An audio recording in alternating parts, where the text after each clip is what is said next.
Hello, everyone. I'm Alexander Rose. I'm the executive director here at the Long Now Foundation, and I'm joining you live from our headquarters in San Francisco, a sadly very quiet version of the Interval Cafe and Bar. Um, and um, Tonight, we're actually going to be sharing with you yet another experiment in our various forms of creating new ways of doing online talks for all of you during this time of pandemic when we all have to record these from our homes and places of work that we can. For this week or month, we have actually pre-recorded the talk, and I've edited it, and we're going to air it with you. And Rick Doblin, our speaker tonight, is going to see that edit for the first time along with you, and then join in at the end for a live question and answer, as well as two of our founders, Kevin Kelly and Stuart Brand. This talk is one that I've been working for a long time to bring to this audience, and fundamentally, humans have been using psychedelic substances for thousands of years, but it's really only recently that they're finding ways to a much more kind of accepted version in our society, both for medicinal and in less formal circles, obviously, for recreational use. But pretty much all of that advocacy and research that you have been seeing has really come from very few points in the world. And one of those is Rick Doblin, who spent the last 40 years or more of his life, most of his life really, on this problem. And so tonight he's going to share that with us. Welcome, Rick. Well, thank you very much. I really appreciate this opportunity to speak with you all today.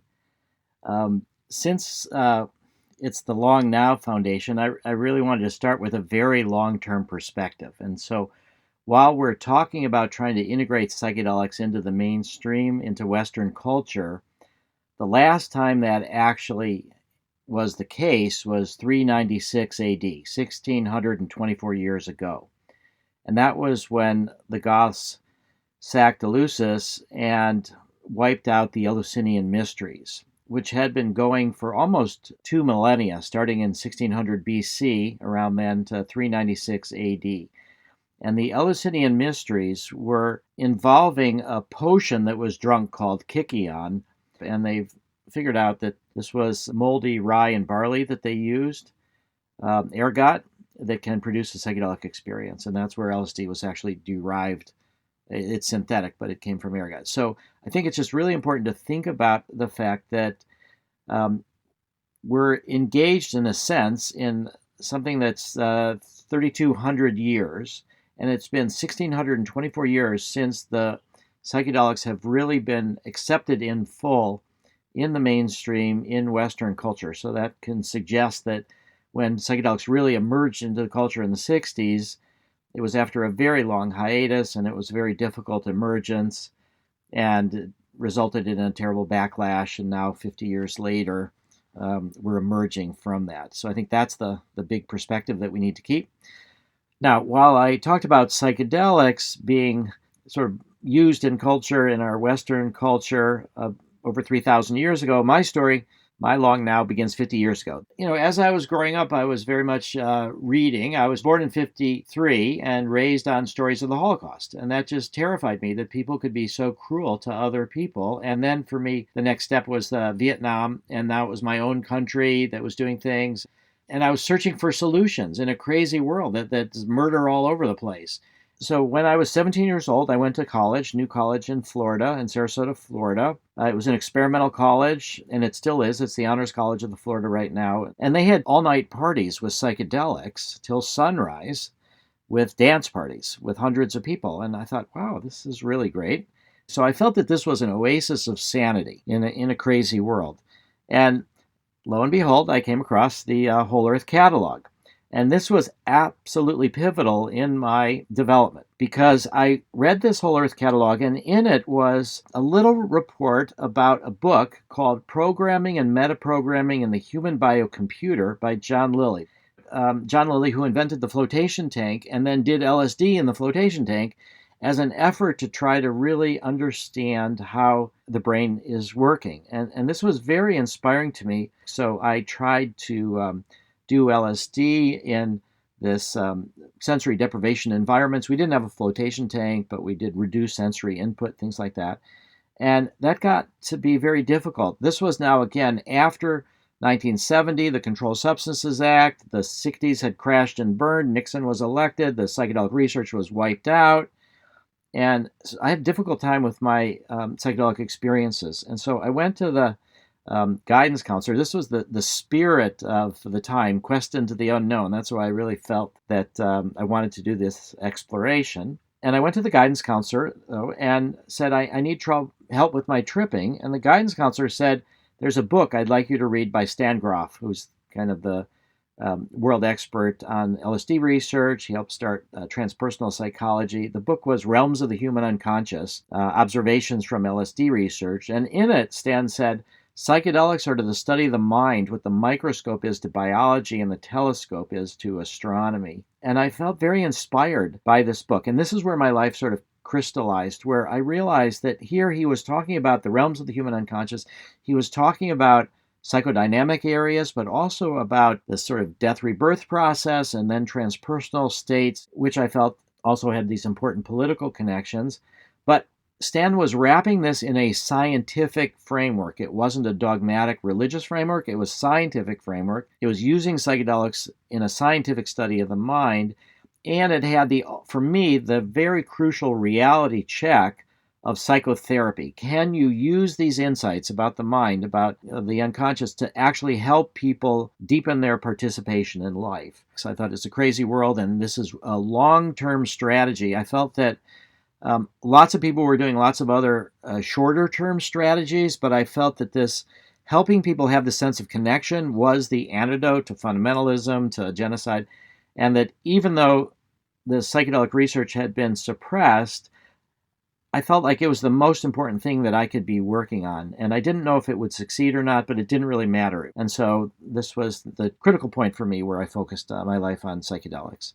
The first thing I did was I dropped out of college, tune in, turn on, drop out. And I felt that I needed to get grounded and build things. So I built this handball court. Then I ended up building this house with a lot of help, actually. I still have this house all these years later. This is a big stained glass window inside of it. And this led other people to come to ask me to build houses for them. So I basically had a decade of getting grounded, trying to be balanced so that I could go back to put psychedelics as the forefront. 10 years later, I went back to the same college and I took a month-long workshop in 1982 at Esalen with Stan and Christina Grof, and that's where I learned about MDMA. So the history of MDMA begins in 1912, when it was first synthesized and patented by Merck. But they didn't do anything at all until 1927. And Merck did some preclinical studies in animals and found nothing of interest, and they decided to just shelve the compound. This is around the time their patent is going to expire. The next we know of MDMA is the Army Chemical Warfare Service, MK-Ultra, looking for mind control drugs. And then Sasha Shulgin, who was an incredible chemist, he started looking for new drugs for psychotherapy and for personal growth and spirituality. And he resynthesized MDMA, experimented with it on himself, and felt that it had incredible potential for therapy. And so he gave it to Leo Zeff, who was the leader of the underground psychedelic psychotherapy community. From the middle 70s to the early 80s, roughly 500,000 doses of MDMA were used in therapeutic growth settings, mostly by people that Leo had trained. And it was found to be useful in a wide variety of conditions, but it leaked out of that community, became sold as ecstasy. And this was at the time of Nancy Reagan and Just Say No and the rise of the drug war again. And so it was clear that it was doomed. So this was an incredible opportunity to gather support to prepare for the defense of MDMA once the Drug Enforcement Administration finally decided to move against it. It was in Dallas at the Starck Club where ecstasy really became popular. MDMA became popular as ecstasy in a dance club setting. George Bush, all sorts of people participated here. And this is what attracted the attention of the DEA. So in the summer of '84, DEA moved to put MDMA in Schedule 1. They only knew about it as a party drug. They didn't know about it as a therapy drug. And so in 1987, when I graduated college, I couldn't get into a clinical psych Ph.D. program. And so I decided, I don't know what I'm going to do now with my life. I smoked some pot and I thought I'll think about it while I'm high. And I realized I had a pattern, which is I want too much too soon. I want to do the science, but the politics is in the way, so I need to pivot and study the politics. So in '86, I started MAPS as a nonprofit. MAPS is the Multidisciplinary Association for Psychedelic Studies. MDMA is the most gentle of all the psychedelics. That's why I felt it would be the first one to make it through the system. For the first 6 years, the FDA rejected 5 different protocols from Harvard Medical School, UC San Francisco, elsewhere, and we're just starting to emerge from this period of multiple decades of total repression of psychedelic research. So in 1992, Charlie Grof and I obtained approval from the FDA for the first phase 1 dose-response safety study for MDMA in humans. So that was major, major breakthrough. And I started working with PTSD with Dr. Michael Mithofer.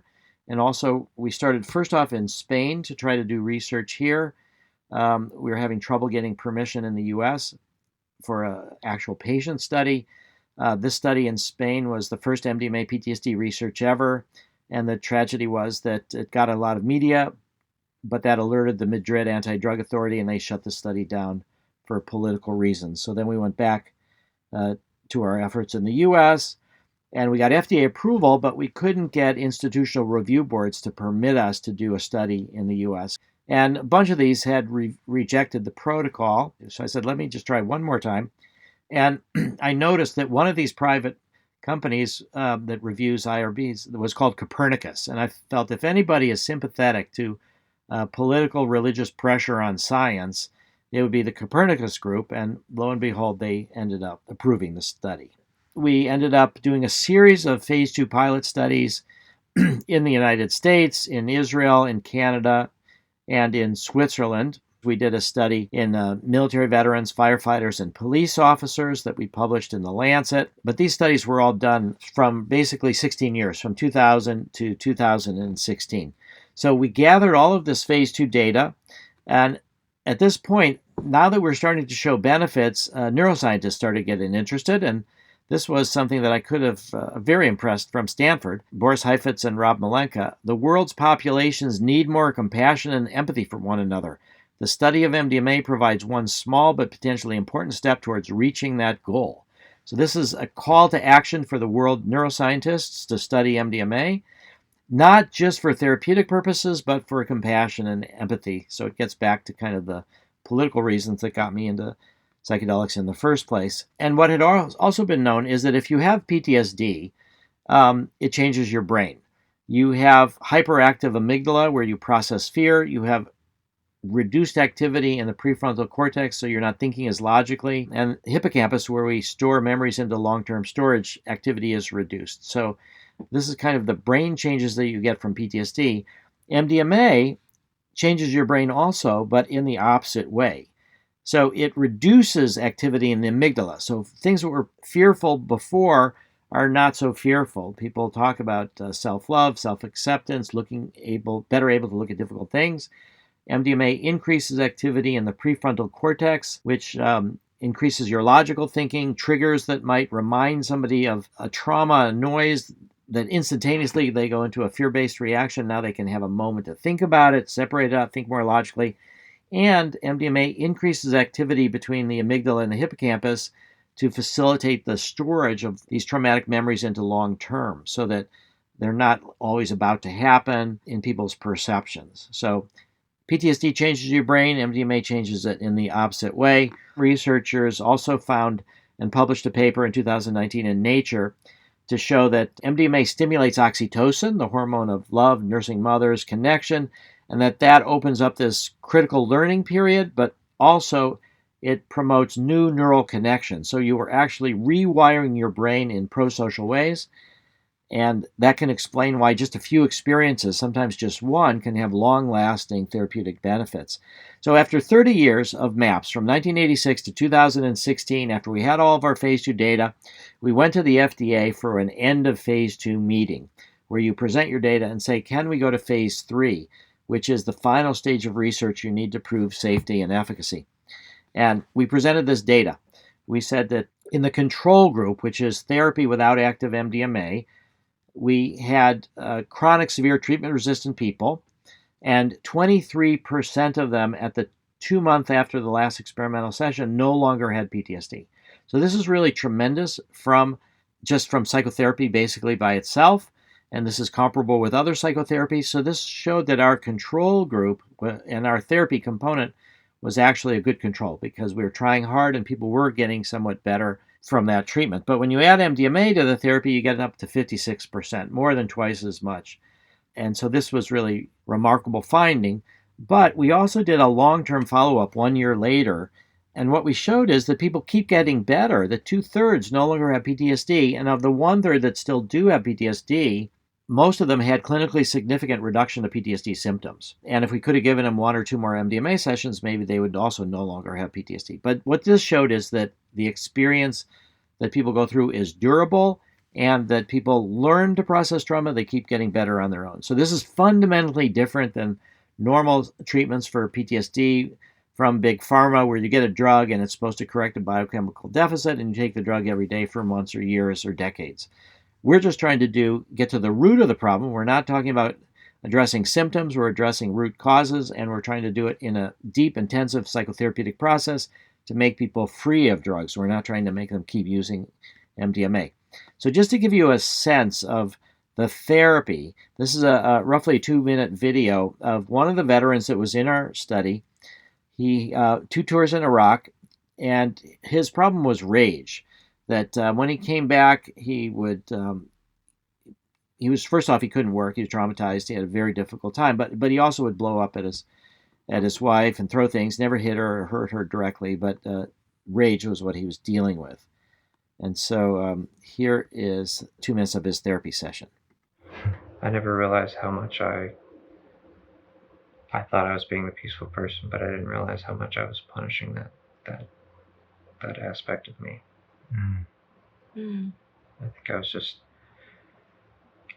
I think maybe in Iraq I saw what it was capable of, and I think I was too afraid to, and a part of me just feels like so bad that I did that to him. I mean, I know it's me, but I just describing it wise. Part of you. But I just that's really amazing. And I don't know, I just got this amazing sense of just, I guess, wisdom. I really don't know. Sounds a lot like wisdom to me. It was really amazing. And even when I try and think of that really rageful aspect of me, like I can't even, I know it's there, but it just doesn't, I really feel like so much more at peace with everything. Great. Like even if I try and think about Iraq and everything, like I somehow feel like really peaceful about the fact that that's my journey, and that. Yeah, thanks for sharing that. Part of me I know this is part of the part of the drug, but when I try and think, am I going to be able to hold on to this this understanding and this somewhat of wisdom, this knowledge that I have now? I mean, just asking myself that question, I feel like it's so profound that I don't think I could really forget it. So that was over 12 years ago. He did not forget it, and he no longer has PTSD, and he hasn't taken MDMA since the study. There's a certain courage that it takes for people to confront their traumas, and if they're not willing to do that, the MDMA helps them to do that, but it can't do the work for them. So we feel like we're more like midwives than anything else, and that people have to do the work themselves. So we have found there's a great video, a documentary called Trip of Compassion, and it's about 3 of our Israeli PTSD patients and their therapy. Now, they were all successes, but some of the times you can see that it's nothing like the video that I showed. They're shaking, they're sweating, they're terrified, they're hiding under their pillows and their blankets. That it's very, very difficult for some people to work through, to process this. And a lot of times it's somaticized, so that if you can't sort of consciously make it, things come to people in their pains in their body or tensions like that. And so we've had several people who had MDMA drop out of our study because they didn't want to work with the powerful emotions that were coming up. And so I think for those people that it doesn't work for, I would recommend something more gradual, like more psychotherapy over a prolonged period of time, and then maybe they would then be ready. So I think that it's about the willingness of people to really engage with the pain. And the MDMA helps them, but it doesn't do all the work. People have to be willing, and if they're not, then they won't get better.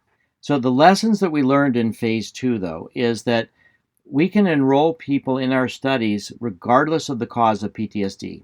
The SSRI, Zoloft and Paxil, that are approved by the FDA for PTSD tend to work better in women than in men, and completely failed in combat-related PTSD. But we can enroll people with PTSD from any cause. We found that low doses of MDMA do enhance the blinding, but they have an anti-therapeutic effect. They make people more uncomfortable. They don't reduce the fear, but they activate them. So low dose wasn't such a good placebo control. We discovered that it's safe in clinical settings, and that we had a medium to large effect size, that we were getting really good results. So after this end of phase 2 meeting, we went through this long process of negotiating with FDA what's called special protocol assessment to design phase 3. So we came to agreement. We have an agreement letter, and that means FDA is legally bound to approve MDMA-assisted psychotherapy for PTSD if our studies get statistically significant evidence of efficacy and no new safety problems arise. PTSD is a terrible situation. 6 to 10% of all people develop PTSD in their lifetime. 18 or so more percent of Iraq War veterans develop PTSD. It's higher in conflict zones. And only 40 to 60% of patients respond adequately to available treatments. There's over 1 million veterans. This is September 2018. Over 1 million veterans are disabled with PTSD and are receiving disability payments from the VA for PTSD. It's the 3rd most prevalent service-connected disability after ringing in the ears and hearing loss. The VA spends about 15 to 20 billion per year in these disability payments, mostly for young people. It's going to go on for decades. And they spent in 2017 $7 billion on drugs for PTSD. Mostly these are SSRIs. This is a chart sort of effect sizes, how strong is the therapeutic effect. The FDA requires you to have 2 phase 3 studies that are statistically significant. And so Paxil had 3 studies, one of them failed. But they have small to medium effect sizes, whereas in our phase 2 data, we had a large effect size. So on the basis of this, though, FDA said MDMA-assisted psychotherapy is a breakthrough treatment. It's the most important designation for the most promising drugs, and it gets you more meetings with FDA, shorter timelines. In a sense, we're almost partnering with FDA now to see if this research will actually work. Our treatment is 3.5 months, and there are 3 MDMA sessions, 8 hours long, with a male-female co-therapy team, and people spend the night in the treatment center most of the time. And then there's 12 90-minute non-drug psychotherapy sessions, with 3 before the first MDMA session, or this would be the placebo session, the therapy without MDMA, and then 3 of these sessions for integration after each MDMA session. So you can see from this that it's really therapy that is enhanced by the MDMA. And we have a 2-person team. We prefer male-female team. Doesn't always have to be that way, but we're really trying to optimize patient outcomes. We've got phase 3 site locations, as I said before, 15 of them, 2 in Israel, 2 in Canada, and 11 throughout the United States. We've also negotiated with the European Medicines Agency for a series of meetings after we got the special protocol assessment with the FDA and breakthrough therapy from FDA. Then we went to Europe, and we obtained approval in June 12, 2018 from the European Medicines Agency Scientific Advice Working Party to move forward to phase 3 in Europe as well. So we're a couple years behind in Europe than we are in the US. We've got sites picked out in about 7 countries, 10 locations. So we think we're on track to succeed in this first of 2 phase 3 studies. If this drug is approved, the FDA will have special regulations on how it's to be regulated post-approval. And it's called risk evaluation and mitigation strategies. So it's not the drug, it's the therapy. So the only people that can prescribe this and treat patients are people that have been trained in the therapeutic approach. And it's only administered in clinics under direct supervision. It's never a take-home drug. There's going to be a centralized pharmacy that ships to the prescribers, not to the patients, and there will be certain safety criteria. The things that are under the dotted line are things that we may or may not have to do. The FDA might want to impose a lifetime limit of the number of times people can get MDMA for PTSD, and they might want a patient registry. But the main aspects of this are to say it's fundamentally different than medical marijuana, which is a drug you take at home and do yourself. This is going to be administered only under direct supervision. We have a therapeutic method that's standardized based on a lot of the early work with LSD. The basic belief is that there's an inner healing intelligence. We support the emergence of what's happening. We don't try to steer people to certain things. We have a training program that trains therapists. And so we've been running training programs for the last 5.5 years. Just going to run through them very quickly, just you can get a sense of the scale of the number of people that we've trained all over the world. This was in the Netherlands, in Israel, Asheville, North Carolina. We're getting up to the present, Colorado. We did a training for therapists of color, and we did another one in Asheville. We also evaluate and supervise them as they work with one PTSD patient. Everything's videotaped, and our team watches the videotapes. And then we have a week-long in-person training. So it's rather rigorous, but we think it's optional. We don't want to require people to do the MDMA. We think that any therapist who's working with patients would be better able to work with MDMA if they knew what it was themselves. You wouldn't go to a meditation teacher that never meditated or a yoga teacher that didn't do yoga, but we don't think we should require it. And we think the patients should be able to know the difference. So this is just a fun thing we made up a long time ago. There'll be a diploma that we give to people if they've been successfully through our training program. And then we'll add these if they've, the rainbows if they've taken the MDMA. To show, again, further mainstreaming, this is a police psychotherapist, Sarko Gergerian, who lives not far from me here in Boston. And he's going through our training program to learn how to give MDMA therapy to other police officers with trauma.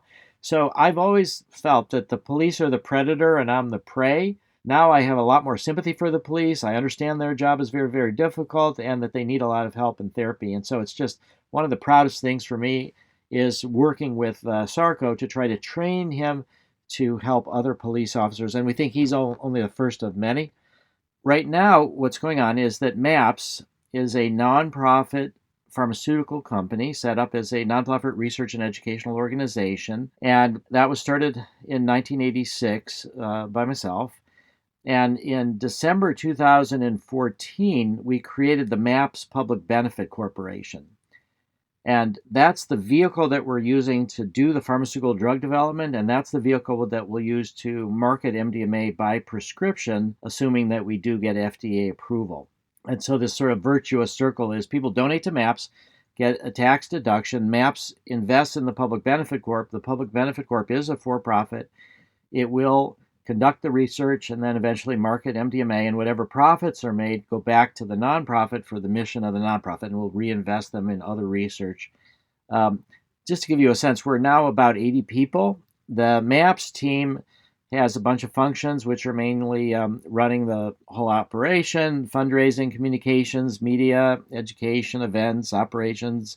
We do psychedelic harm reduction, and we have a small policy and advocacy team as well. Then the clinical research team is led by a group of women who work together at Novartis, pharmaceutical company, mostly in vaccines, and they happen to like psychedelics a lot more than they liked vaccines. And so they started building out our pharmaceutical arm, and so now it's about 55, 60 people in the clinical research team. We've set up the MAPS Public Benefit Corporation, which is for profit, because what we realized is that selling MDMA for a profit is taxable. We can't do that inside the nonprofit. So we have the for profit that will make some money from selling MDMA. That's a story now that we can tell our donors, that we're not going to be constantly asking you for money because you're helping us develop an income stream from the sale of MDMA. But the for-profit branch, the MAPS Public Benefit Corporation, is 100% owned by the nonprofit. So now that we've gotten so far along and it looks like we're going to succeed and it looks like there's an enormous number of people that need this treatment, we've been inundated by investors who are saying, we'll fork over dollars to you. We just want a cut of the profits. And so we're telling them no. And what we're saying is that we're trying, and this is what we're saying to donors, is that we're trying to do two things. The first thing is to pave the way for making MDMA-assisted psychotherapy for PTSD into a medicine, to be the first-in-class psychedelic-assisted psychotherapy. But the other thing we're trying to do is build a more sustainable nonprofit that will act as a good example in the field to put the for-profit people in check. Now I'm going to talk to you about moving into the future. This is a chart for about 50 years of the American voters' attitudes towards the legalization of marijuana. And you can see now it's well over 2/3. But there was a major plateau from around the middle 70s to the middle 90s. That was the rise of the parents' movements, the anti-drug movement in the late 70s. And then in 1996, they started moving up. And that coincided with California and Arizona in 1996 being the first medical marijuana states. And then as more medical marijuana states came on, more people knew medical marijuana patients and saw that it was, again, a drug that was demonized, that wasn't as bad as people had said. And that caused them to question everything. And that caused them to start thinking not just about medical marijuana, but about legalization. So I think that same process is going to happen with psychedelics, that legalization follows medicalization. We've now got, in Denver was the first one to make mushrooms the lowest enforcement priority. Oakland has expanded that to, they call it decriminalize nature, to plant psychedelics. And then in Oregon, on the ballot in November, it's going to be the Oregon Psilocybin Initiative to provide different kind of structures for people to get psilocybin experiences. But the thing that's innovative there is, first off, on a state level, but also it's not just for patients, it's for personal growth. So once MDMA becomes a medicine, we think in 2022, there's going to be all sorts of expansions of this, thousands of clinics and decrim, and we think we'll reach licensed legalization in 2035. This is just my personal guess. So I think that when I say that 2035 is going to be the transition to licensed legalization, I think we're going to need a decade or more of these psychedelic clinics to have tens and thousands, 100,000 or so people successfully treated with psychedelics, to have the ripple effect in culture to change people's attitudes towards legalization.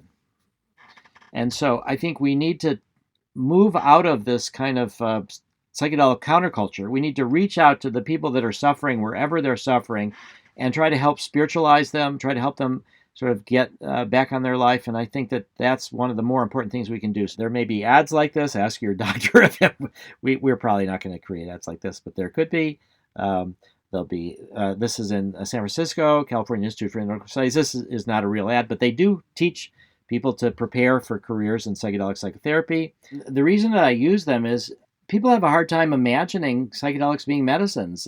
So part of the way to tell the story is to show images of, oh, this is the way it could be. And so these ads for marketing drugs, which I think are abomination, actually. I mean, America is one of the few countries that really permits direct-to-consumer ads. We should never have those, but we figured if we made some of them, it would be a good teaching tool. And so I think the idea of the psychedelic clinics, the images of the psychedelic clinics, it's a way to kind of help people grasp something that they don't have any examples for in their life. And so by creating these kind of images, it's a communications tool. So psychedelics have been used for thousands of years in the Eleusinian mysteries, and I think that they have been used because they permit a certain kind of escape from our ego-bound focus. our ego is helping us to survive. We have Abraham Maslow who's talked about the need hierarchy. And so there's various needs that we have, and we keep focused on that, and we always have a sense of who we are, both for protection and for advancement in the world. And then we get stuck in certain patterns of thought, and psychedelics relax those patterns. And they provide this, I'd say a good example, a metaphor, for example, is the Copernican revolution. So everybody thought that the Earth was the center of the universe and everything revolved around that.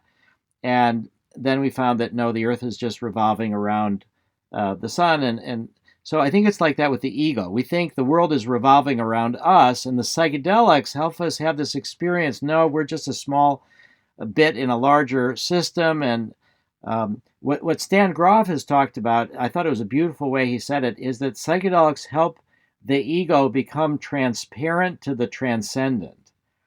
The ego doesn't go away. The ego doesn't die. We need to be recognizing that we're bound by birth and death. We have to do things to survive.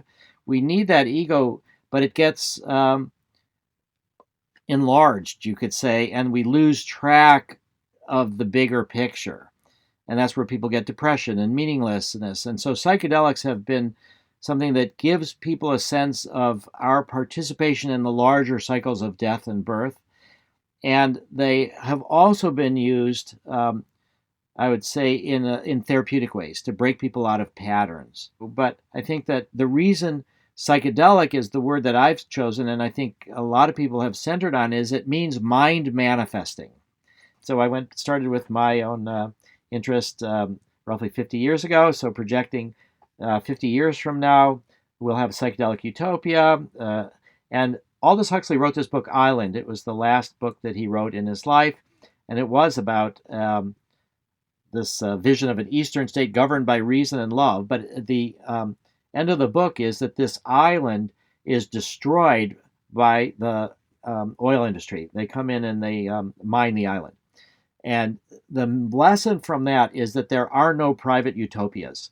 We are in a globalization world. Nobody can escape the COVID virus. Nobody can escape global warming, nuclear war. There's no private utopias anymore. We need to make a psychedelic utopia, and we need to make the island the entire world. And so I think we'll get there by 2070. And that is my presentation, and that's the long now back to 2000 or 1600 BC, and now to 2070. So thank you all very much.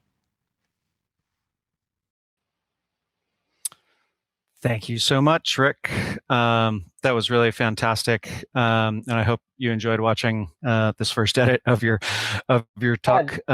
You made it so much better than my talk. It was great. No, you gave us all the great materials, so we tried to do with it what we could. So I'm glad to hear that you liked it. Yeah.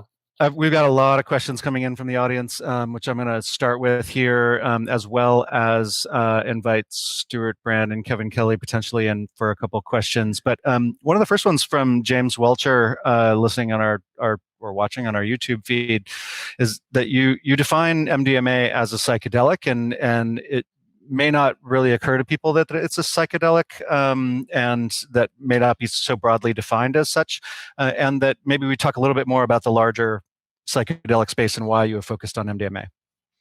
Okay. Yeah. So, one thing when you kind of run a nonprofit, you want to have maximum capacity to do anything that you think is useful. So we define psychedelic in the broadest possible way. So psychedelic could even mean hyperventilation, which Stan Grof has talked about. It doesn't require a drug.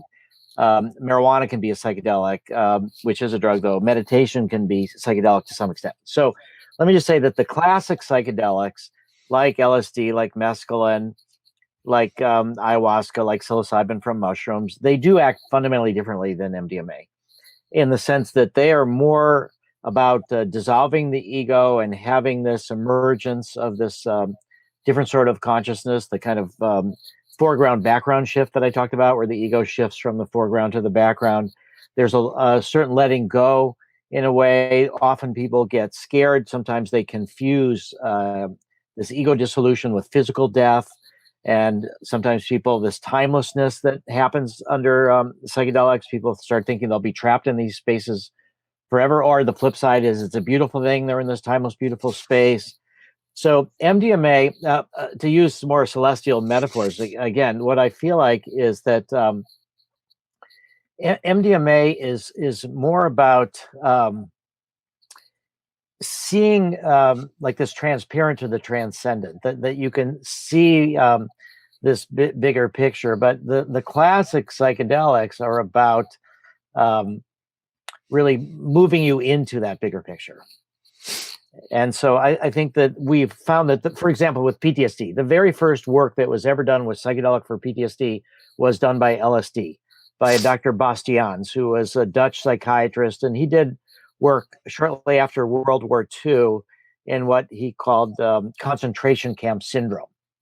And so in that particular use, the LSD really did help bring to the surface buried memories, but it didn't really reduce the fear the way that MDMA does. And so it can be helpful, but it's also more challenging in certain ways.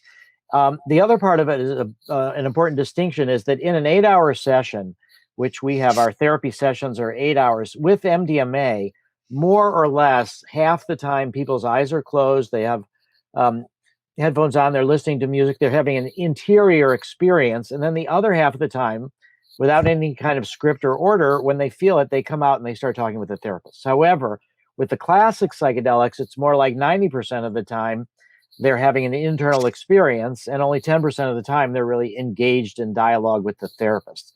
So with the classic psychedelics, a lot of the therapy, what we think of as therapy, takes place as preparation and integration. And during the MDMA therapy session, a lot more of the therapy takes place during the session itself. And I know that you mentioned this in other conversations and parts of the talk that we might have edited, but that you do this with two people. And I know that one of the therapists was off screen in the video that we saw.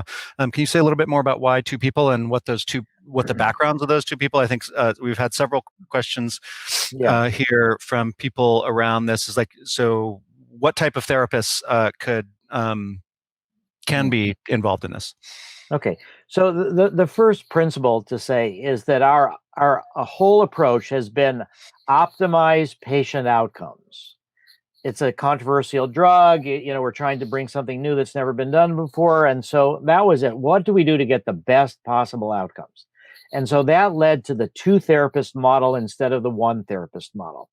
So what we also know is that a lot of the times that people have trauma, people recover, they're resilient. Like a lot of the people who are traumatized right now by COVID will be recovering. Those people that tend to develop PTSD, and it's not true for everybody, but those people that get PTSD tended to have a series of traumas and often have difficult attachments in childhood. So the 2-person model is often, in a sense, not only, but often male-female model. It's like recreating a supportive parental environment that oftentimes people didn't have as they were growing up. It's also the case that you get 2 different perspectives. Some people, for example, a woman who's been sexually abused and has PTSD would be less comfortable if it's just a male therapist. If there's a female in the room, it helps. Sometimes even soldiers sometimes prefer to speak to a woman. Some of the time they'll speak to the man. And so we recognize, though, also it's an 8-hour session. Somebody has to go to the bathroom. Somebody has to get something to eat. We want always somebody in the room. If somebody had abandonment issues and then they come out of their experience and there's nobody there, that would be, mildly problematic until somebody comes back in. So the 2-person model is not twice as good as the 1-person model. It's better, we think, but it's not twice as good. So the big issue then is going to be economics. How do we do it? And so that's going to get to the credential issues. So what happened during our special protocol assessment process, which was during 2018, where we negotiated with FDA the design of phase 3, is we got them to accept, and they accepted it, that the lead person, the lead facilitator, is a master's level therapist, has to be licensed as a therapist. But the second person, doesn't have to have a license, could be a student working to get a license. After that, we negotiated it. Then along comes two different companies, Compass for profit for psilocybin, Usona for nonprofit for psilocybin. And then FDA imposed new requirements on them, which is that the lead person had to be an MD or a Ph.D., which we feel makes no sense. So where we want to end up is that the lead person is a licensed therapist, and the second person doesn't need to be a license at all. It could be a massage therapist. It could be a music therapist. It could be somebody who just has a lot of their own personal experience, or it could be a student, or it could be another licensed therapist. I mean, eventually we also want to explore group therapy for economic reasons as well. But I think this is going to be a part of our critical negotiations with FDA about what are the actual credentials that are required. And so the FDA has never regulated psychotherapy. They only regulate drugs. This is the first time that they've got a drug psychotherapy combination. And they don't really know what they're doing. And so they're trying to be careful and trying to do what they think is more rigorous. So, MD, PhD, that's more advanced degrees. They must be better than a master's level therapist. But MDs don't get trained to do therapy hardly at all. And even if you're a psychiatrist, a lot of them are psychopharmacologists more than they're therapists.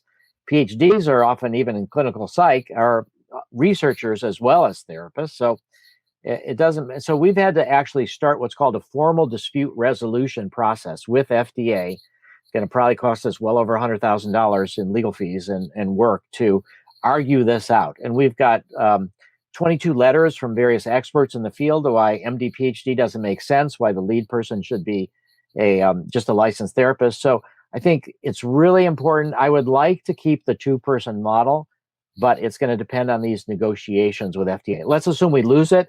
Then I think that the one person will need to be a licensed therapist. Gotcha. Thank you. And I'm going to invite Kevin Kelly, one of our founders here at Long Now, in for a question shortly. He's been sorting the questions from our audience, and a lot have been coming in. So thank you for that. And I just wanted to ask one other question. You've mentioned memory several times and formation of long-term memories. And I don't think we normally associate good memory creation with drugs like MDMA, but you said it counteracts something that's happening in PTSD. So I just wanted to quickly, if you could just talk about how these people are getting long-term memories from the therapy sessions, and then we'll have Kevin join us. Yeah. Well, one of the amazing things that we find for people is that MDMA enhances their memory for the trauma. And so certain aspects of the traumatic memory are so painful, people have submerged them so much that they don't remember a lot of what happened during the trauma. And so by reducing the fear and the pain of those memories, people are able to remember more of the trauma. So in a way, they're bringing to the surface these memories, and they're permitting what's called fear extinction and memory reconsolidation. And so what fear extinction is you get over this patterned fear-based reaction, because the MDMA, the drug, helps you to do that, and then you can process the emotions. And memory reconsolidation, what that means is that we used to think that memory was like taking a book off the shelf. You have the memory, you read the book, you put it back. Actually, you take the book from multiple different places. It's sort of assembled from different parts of your brain. You remember it, and then you reconsolidate, and you have to reprint the book. And this kind of explains how people's memories are changed over time. But what we're doing is we are swapping out. So we're enhancing the memory for the episode. Episodic memory is enhanced. But through this fear extinction process, and through temporally people being able to put the trauma in the past, and not like it's always about to happen, doesn't always come to them in their nightmares, they're able to replace the emotion that's attached to the episodic memory. So the emotion is one of more peacefulness, acceptance, and it's in the past. And so that's how MDMA really can change how people respond to their memories, enhancing, and then also swapping out different emotions that are attached to that memory. Thank you. I'm going to invite in Kevin. We're also getting some mic noise from your caller there. If you can isolate the mic from your caller, that'll be awesome. All right. Welcome, Kevin. Hi. So we have a couple questions about the general long-term destiny or direction of psychedelics. And Leon Lin asks, what are the trade-offs in extending psychedelic use more broadly? And I would sort of maybe add, in the long term, do you see a role for psychedelics in society without the need for a therapeutic or medical setting? And then in your license legalization, what is the license? I mean, what does that mean? Yeah. Okay. So first off, let me say that I think that when we think about the Bill of Rights and we think about the freedom of speech, the freedom of religion, the freedom of assembly, the freedom of the press, a lot of these things are about the freedom of thought and the freedom of ideas. So I think it's a fundamental violation of human rights to block people from using drugs. So I think that the drug war is never about stopping drug abuse. It's always got another political overlay, usually suppression of minorities. So all that means that I think that these drugs should be available to people outside of religion, outside of medicine, for a whole range of purposes, and that we should approach it as recognizing that some of these people will get into trouble, and we need harm reduction, we need pure drugs, we need honest drug education. And so I think that's going to be the long-term strategy. So in a way, by being a nonprofit pharma, we are actually supporting ways for people to get the drug without having to get it from us. We would like them to be able to have these experiences. You could even say for preventative medicine, a lot of things from the FDA, like for example, all the people that are healthcare workers that are getting traumatized from COVID. A lot of them don't have formal PTSD. You need chronic PTSD for 6 months to be in our study, but preventative, it's not a disease yet, but they should have access to this kind of therapy. So the license legalization, what that means is, and this was actually proposed by Timothy Leary a long time ago, and he compared it to getting a driver's license. So the importance of it is that you can have it taken away. It's not that hard to get. You have to learn a certain number of things to do it. We're going to have thousands of psychedelic clinics, and people will go to a psychedelic clinic and say, oh, I'm interested in LSD or I'm interested in MDMA. You go to a psychedelic clinic, you have the experience under supervision, and you know what you're getting into. Then you get a license and you can go out and buy it on your own. And then if you misbehave, you get punished for your misbehavior, and then you have your license taken away for a certain period of time, or you have to go back for an education class. So the best example there is alcohol is really not regulated the way I think it should be. Alcohol should also be licensed legalization, because you have a bunch of people that are drunk drivers, and lo and behold, they lose their driver's license for driving under the influence, but they don't lose their alcohol ability, and they go out and they get drunk and they go kill people and they don't have a license. So we should make it harder for people who misbehave with drugs to get more drugs. And that's the idea of the license legalization. Okay, well, thanks. Yeah. Thank you very much, Kevin.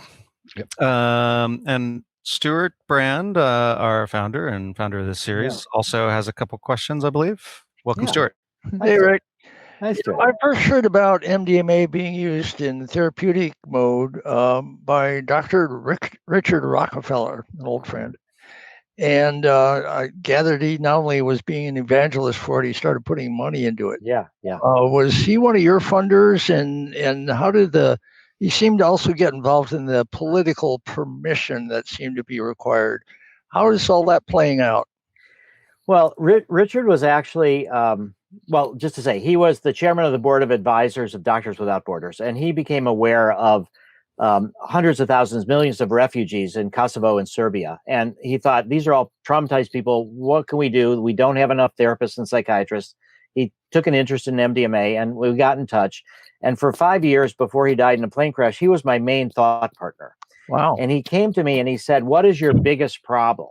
And I said, it's the Veterans Administration and the Department of Defense. They should be doing this research. They have the most expenditures. They have the most, they're causing the most trauma, that they should be the most interested. And his cousin was Senator Jay Rockefeller, who was on the Senate Veterans Affairs Committee.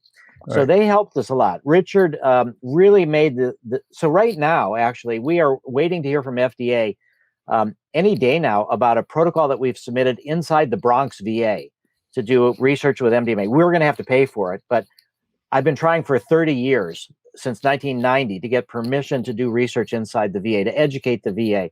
And so to the extent that we will likely get permission, that's due to Richard and his work. And so it's his legacy. And Richard donated $1 million to us. The rest of his family have also donated another $1 million. After Richard died, after Richard died, was that his son Clay or who? Well, it's his sisters, his brother, and then after Richard died, Clay and Rebecca, his two children, they got together with some of their cousins and they gathered together $500,000 to donate. So Richard was tremendous. And I think also one of the most important things, Dr. Bronner's is one of our big funders. They give us $1 million a year for 5 years. They've just extended it for 5 more years.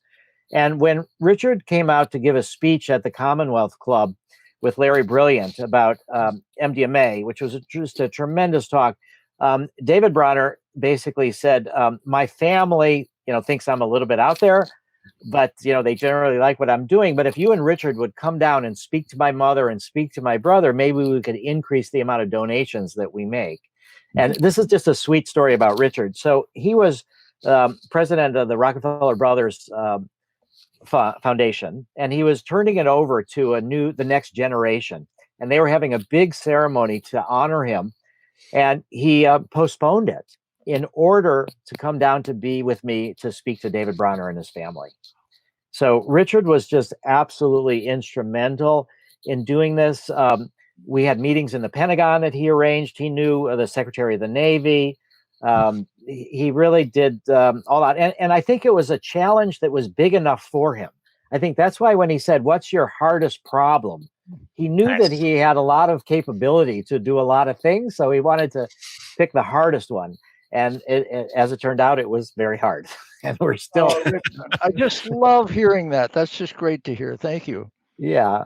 I was we were all so sad when Richard died, but he had basically gotten us to the point where the National Center for PTSD, which is run out of the VA, agreed finally to let us fund a study with one of their researchers blending MDMA with what's called cognitive behavioral conjoint therapy. But we had to do it, the researchers in their private capacity, not part of the VA, that we had to pay for it, and the subjects had to come from outside the VA. But that happened shortly before Richard died. So he knew that he had made this switch from having no contact with the VA and then finally letting them give us a little step forward.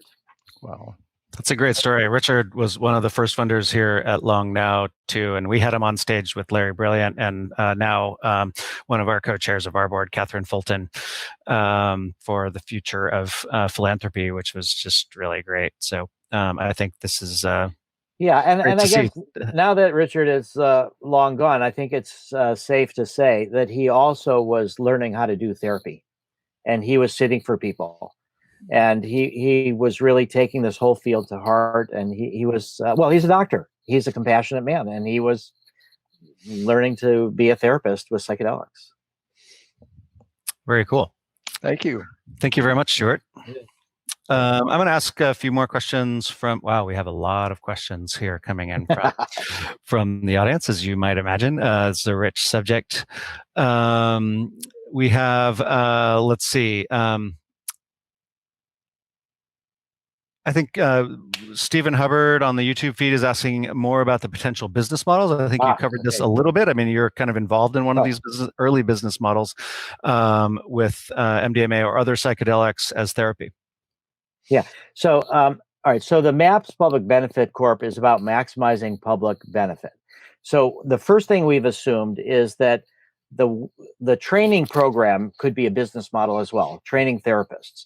But we've decided that we should run the training program at our cost, because the real public benefit is healing people from PTSD.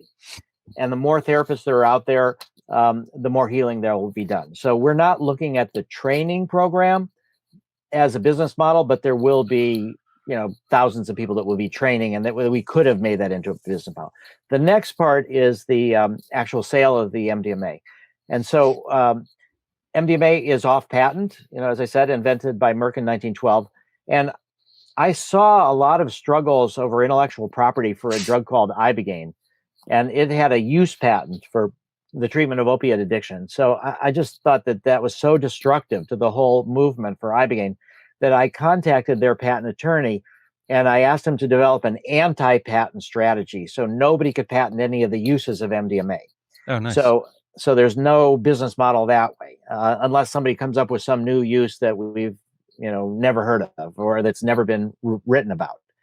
Okay, then there's a certain kind of patents you could have over process patents, over the production of the MDMA, the encapsulation. There's certain intellectual property that's never been done before. We're going to make all that public. So our main business model is selling MDMA.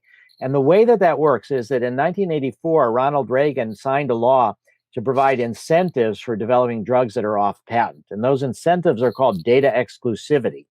And so what that means is that if you're the first to make a drug into a medicine that's off patent, that automatically the FDA gives you 5 years where no one can use your data. You have exclusive use of your data.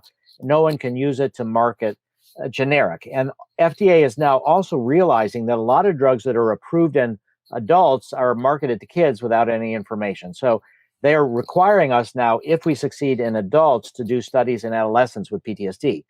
And you get an extra 6 months data exclusivity for that. And it blocks a generic manufacturer from applying until that 5.5 years is over. It takes FDA at least 6 months. So it's going to be 6 years. In Europe, it's 10 years data exclusivity. So that's one model, selling the MD. Then the other main business model is going to be the clinics. Where are these drugs actually going to be delivered? And as I said, they're only going to be delivered by trained therapists under direct supervision. So you could imagine networks of clinics. We're actually looking at more and more of a model where we want these clinics to be locally owned, not like a franchise. Well, franchise can be locally owned, but we're not trying to MAPS have 1,000 clinics. And the other thing to say about the clinics is that we're talking about psychedelic psychotherapy, not just MDMA. So the therapists all want to be cross-trained.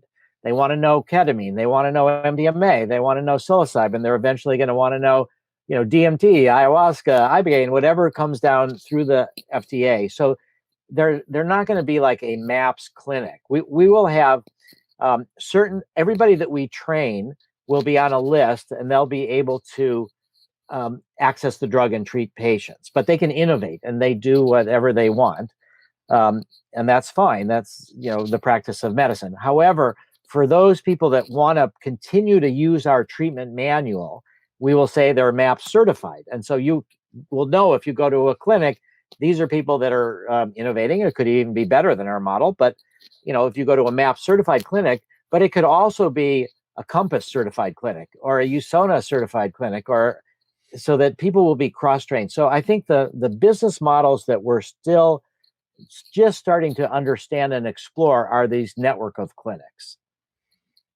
Gotcha. And I think we had a few questions here. So I think that follow up on that. I mean, one, for instance, a drug that's already being used in some cases, not necessarily therapeutic, but certainly maybe with therapy in mind, is ketamine. Can you say how that fits into this space? Yeah. So ketamine I think the patenting and the pharma side of this, I think, is interesting. Yeah. So ketamine was the main battlefield anesthetic in Vietnam. So it's an old drug. And it's really good because it doesn't interfere with your respiration, so that you can be, you could self-administer it, and you inject it. It doesn't have to go IV. You just inject it in a muscle tube. So the main molecule ketamine is generic, and it's just very inexpensive. So what a pharmaceutical company did, anesthesiologists started to notice that as people were coming out of operations, those that had been depressed before, some of them were no longer so depressed.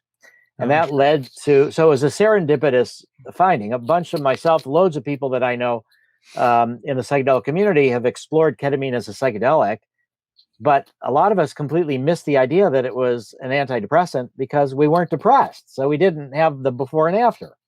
But the National Institute of Mental Health started looking at this. And so a pharmaceutical company picked it up. But what they realized is, why are they going to do research with a generic drug? How are they going to make their money back? So they took one of the isomers. So a drug is called racemic. It's got sort of left hand and right hand. And these molecules are the same, but because they're mirror images, they fit in different places in the brain. And so the different isomers have different effects. So Johnson and Johnson worked on S-ketamine, which is one of the isomers, and they've made that into a medicine for depression. And they've got a patent on that because no one thought to make an isomer into a medicine for depression. And what is this the data exclusivity side, or is this its own patent because of the isomer? Yeah, it's its own patent. Yeah. And but this is I think a bad example of for-profit pharma, because maximizing profit, not patient outcomes. Because when they're treating S-ketamine as if it's a strictly pharmacological treatment and that you don't need any support. And they sometimes have, we had a fellow named Pine who was an early Bitcoin investor, and he donated $5.25 million worth of Bitcoins to us. He gave away around $56 million worth of Bitcoins. This is late 2017, early 2018. But he was depressed and he had borderline personality disorder, and he went for ketamine therapy. And he had this vision that the way for him to get out of his problems was to help other people, which is a very simple, brilliant insight. And he wanted to tell the therapist about this. And they said, we don't care what happened. It's all about this physiological thing. Forget about the story. And when he learned about that, what we did was combining therapy with the drug, he said that's the model he wanted. But when you do combine therapy with S-ketamine, you get better results. It's the whole integration process that you need afterwards. But you'll end up needing fewer ketamine sessions. And that's not going to be so good for the pharmaceutical company. So they market this in a suboptimal way for patient outcomes, but in a way for them to try to make the most money. But what they've also done to kind of, what's happening now is a lot of the people who are prescribing ketamine or S-ketamine have realized, why should they pay $500 or whatever to this pharmaceutical company when they can buy generic ketamine for $1 or $2? And the insurance companies, sometimes you could work with them to cover some of the therapy. So what we see happening more and more is that therapists are working with the generic cheap ketamine rather than the S-ketamine, and they're adding therapy to it. But still, there's an awful lot of people, anesthesiologists a lot of times now, are using ketamine in electroconvulsive therapy, ECT suites. So a lot of anesthesiologists who are not therapists are just finding a new income source to give ketamine, because anesthesiologists use ketamine for operations. And they just use these ECT suites and they just line them up and give them ketamine. And the benefits tend to fade after time, sometimes even after a week or a few days. But some people do get enough sessions. They get over their depression permanently. But I think it's an example of really profit maximization rather than optimizing for patient benefits. But ketamine is a great drug for depression and for psychotherapy. And Chris Chatham from one of our feeds asked about this too. I think you've mentioned it now with this, which is this: what about these fast follower kind of small changes to the molecule in order to create these patented situations? Do you think there's opportunities for that in MDMA or some psilocybin or any of these other ones? Well, not really. I don't think so. I mean, Sasha Shulgin, who he tinkered with hundreds of drugs of the molecule of MDMA variations. And he said there's a documentary about him called Dirty Pictures. And in the documentary, what he says is, of all the MDMA-like drugs, he thinks MDMA was the most effective. But you could imagine people could tinker with it. But one of the reasons why we're not interested in that is, first off, we couldn't afford it, because if you have a new molecule, you have to do an enormous number of safety studies. With MDMA, because tens of millions of people have taken it, because governments all over the world have tried to demonize it and focused on the risks, there's over 5,000 papers in Medline. And we know an awful lot about it. It's at around $450 million. So I think what we really need is new social contexts for legal access in therapy, in religion, in other ways. But, I think that there will be for-profit people will come along. And if they can tinker with the molecules and make them better, all more power to them. We're not against it, but we're just not trying to do it ourselves. And I think that it's unlikely that they're going to develop something better than psilocybin that's around for thousands of years, or, who knows. One of the things that people could be doing is trying to shorten the span of it. So let's say you can get like 5-MeO DMT, that's like a 10-minute thing, or DMT if you smoke, it's a 10-minute thing. So we find that the 8-hour session is actually really good. It's not a problem that it's that long. Right. It permits people to do an awful lot of work in still a relatively short amount of time. But you could imagine drugs that are manufactured and designed to be a half hour, and then you could do it. I don't know that you'd get better outcomes, but right. I never knew, when I knew all about psychedelics from the 70s, when I learned about MDMA, I initially dismissed it. And then when I tried it, I was like, oh my God, this is really great. This is a new development. So, let's hope that they find new stuff that's great. Cool.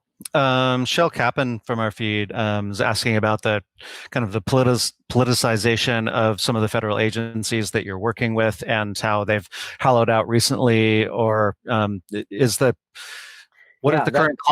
current climate fit into some of the work that you're doing? Does it cause fast tracking or slow tracking or what? We have once, let me say this, that we do not currently feel that we're experiencing any political obstruction whatsoever. So, for example, on May 1, the Disabled American Veterans put out their bi-monthly magazine to 1.3 members of Disabled American Veterans, and the cover article was about MDMA PTSD. 1.3 million, I assume. 1.3. Yes. Yeah. Okay, great. Yeah. 1.3. Yeah. So we are, we have bipartisan support for what we're doing. Rebecca Mercer, who was one of the funders of Trump and Bannon and Cambridge Analytica, is one of our funders, and her only limitation was this has to go to veterans.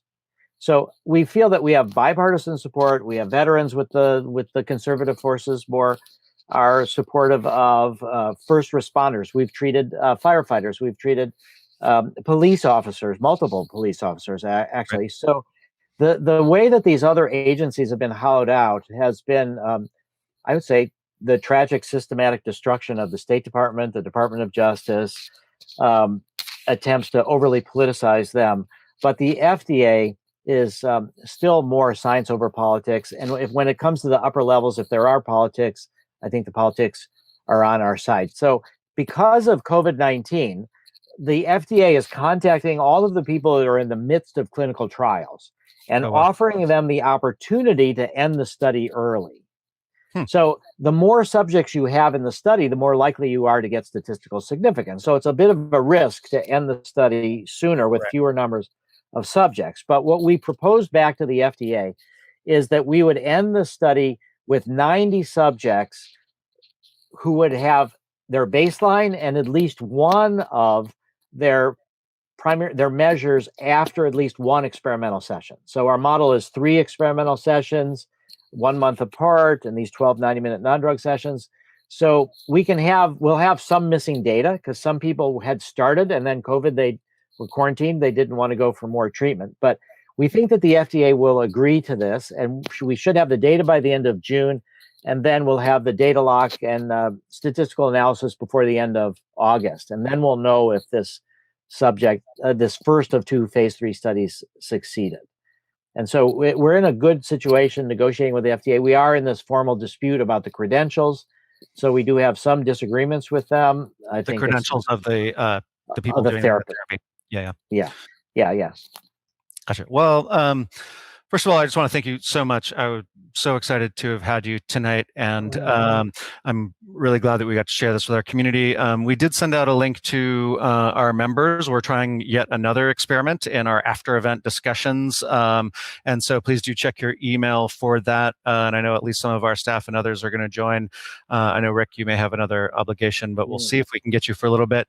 And I think I just want to thank you for the compassion and the science that you've brought to this field that has really lacked that in any formal sense. And you and MAPS have done a fantastic job. So thank you so much. Yeah, and well, it started with the Whole Earth catalog and reading about John Lilly.